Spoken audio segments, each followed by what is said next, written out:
I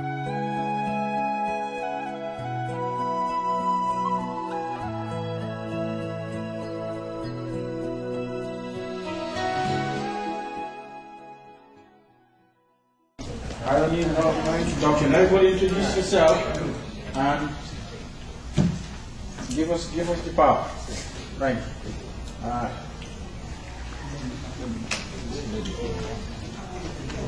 Good evening, everyone. How many of you heard about this book or have seen this book? I had to open the radio. Very good. Great, great. Well, this is the book to read. It is a book that will inspire you, interest you, and motivate you. And it has a lot of information. Before I start my presentation, I just want to give you a few things. First, I'm going to talk about my biography, and I'm also going to talk about what the book is about, and also what you learn from this book. I'm from Gambia. I'm 39 years old. I went to school in New York. I've been here for 18 years. I'm married with 3 children, and I studied here. I studied computer science at Pace University, my master's and my bachelor's. And I also work for the community. I'm a community organizer.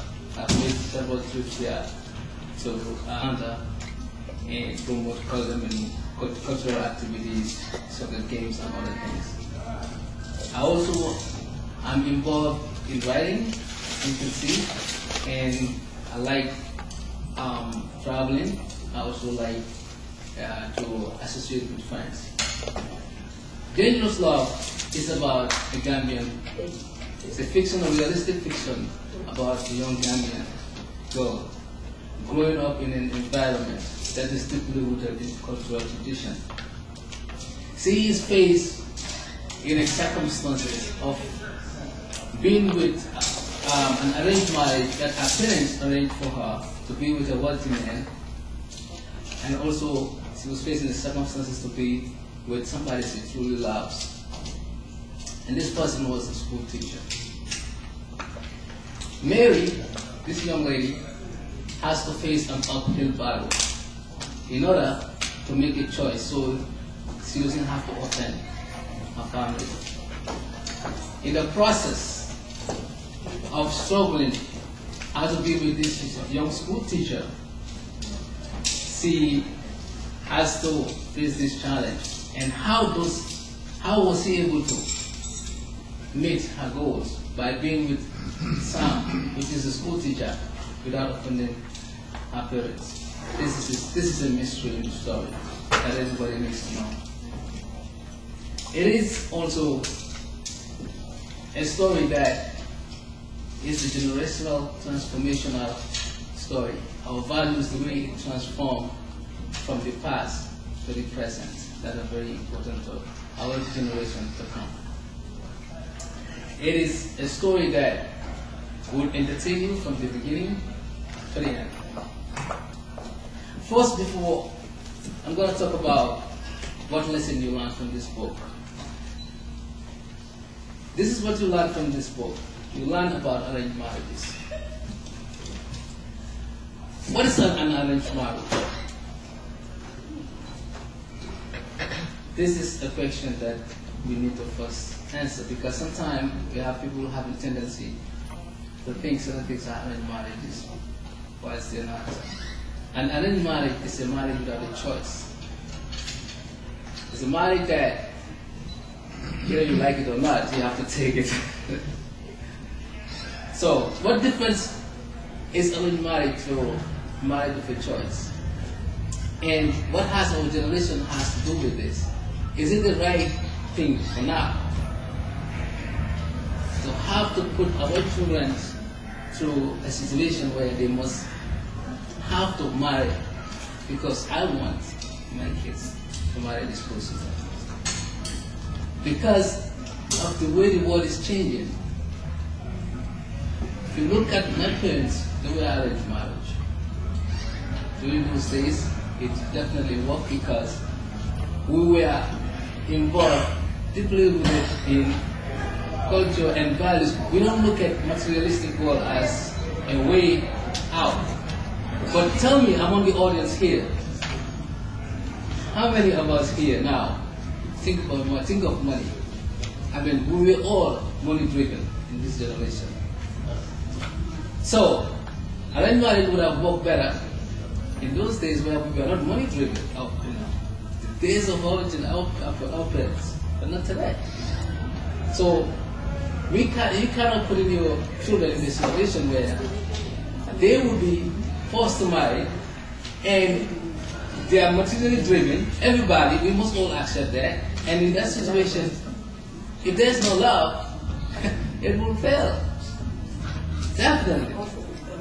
So, in other words, my argument is, arranged marriage does work, but not for our time. Because of the changing world. And we all have to accept that. I'm going to give you an example of certain arranged marriages that I see back home and even here. And I want to make sure also that everybody knows that even arranged marriages take place here in the Western world. It's a different level. It takes place here because families distinction, class distinction. If I belong to a poor family, I cannot marry to a poor kid. Usually when you are a senator, you want to marry your kids to marry to a senator, somebody in power. This is a different form of arranged marriage. But it's just not like a forceful one, like how we have to do back home. Let me give you an example of how sometimes I've seen what some of my friends have gone through. You're gonna come and you're gonna belong to this compound, this family. Whilst you growing up, your family will say, okay, Samba, you have grown now, you're over 22, it is time to get to your wife.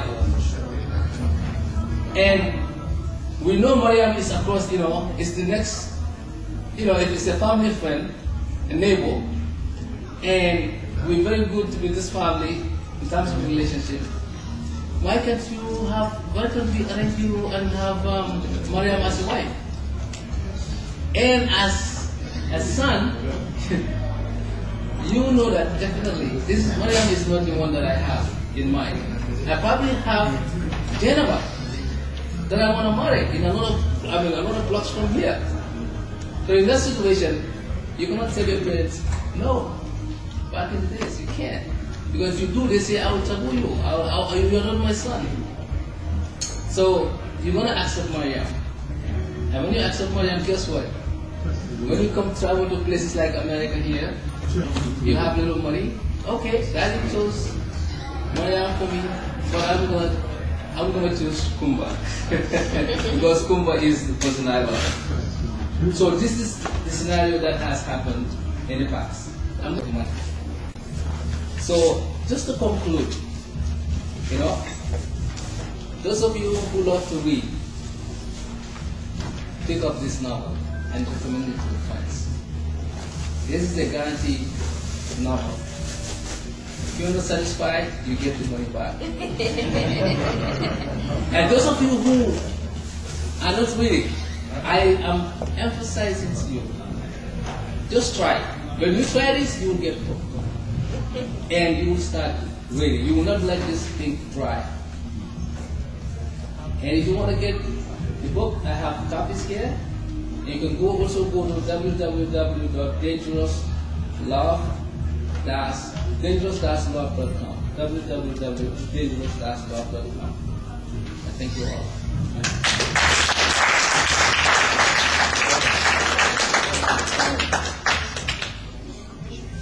All right, we all had fun here. One more. All right.